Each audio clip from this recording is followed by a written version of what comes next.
настоящего, грядущего, дерзновенно вошедший в святая святых российской земли.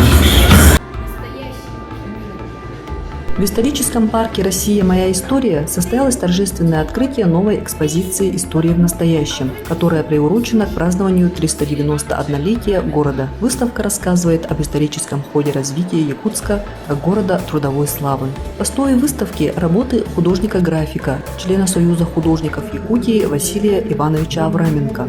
Графические работы художника стали важным историко-документальным источником, иллюстрирующим этапы развития Якутии 60-80-х годов XX века. Василий Авраменко много лет проработал в газете «Якутия».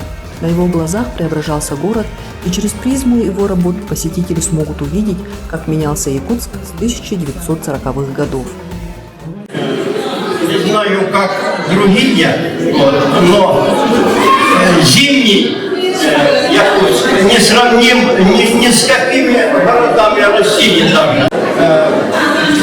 Просто какая-то столица северная получается. Мультимедийная художественная выставка «История в настоящем» посвящена столице Якутии – Якутску. В экспозиции отражено прошлое, настоящее и возможное будущее города.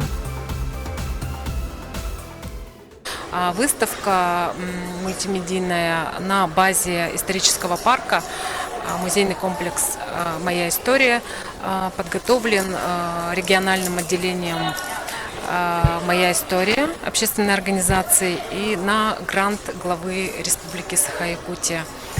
Это выставка о трудовой славе, трудовых достижениях города, о его достижениях именно в годы Великой Отечественной войны. Охватывает период 40-х годов по наши дни. Благодарим правительство республики Айсена Николаева за такую возможность, предоставленную для общественных организаций, проявить свои идеи и наработки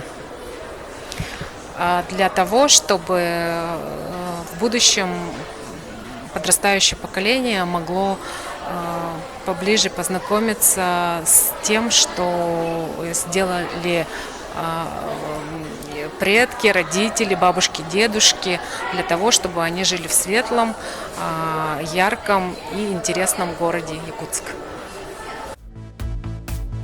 Выставка создается при поддержке гранта главы Республики Саха-Якутия и продлится до 30 сентября 2023 года.